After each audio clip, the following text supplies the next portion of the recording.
Good day guys and welcome to the Best Online Tutorials channel. In this video I'm talking to you about how to fix your screen share not working on Discord Mobile. Alright, so getting to the first fix. On Android you need to go to Settings, then Apps. Alright, so Settings, then we scroll down, find Apps, Manage Apps, then you go to Discord.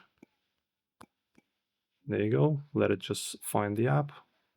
Discord, there you go. And make sure that in the app permissions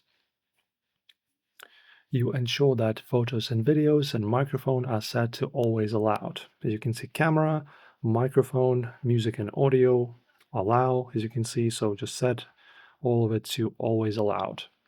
All right, then you go to your app drawer if you're on Android, long press and then go to info and just make sure to clear the cache. There you go, like this.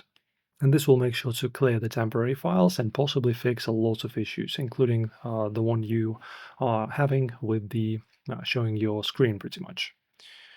And also, guys, be sure to understand if you're running a secondary screen recorder while you're streaming, for example, like me, I'm recording a video now through my phone, you might have your phone struggle to record both things because you're pretty much recording twice at the same time, and that might be too taxing on your phone. So just make sure that you disabled your screen record or screen capture in your phone, right? So native recorder, and that you're only showing your screen through Discord. And now it should be buttery smooth. If this got you back to the game, guys, smash that like button and subscribe.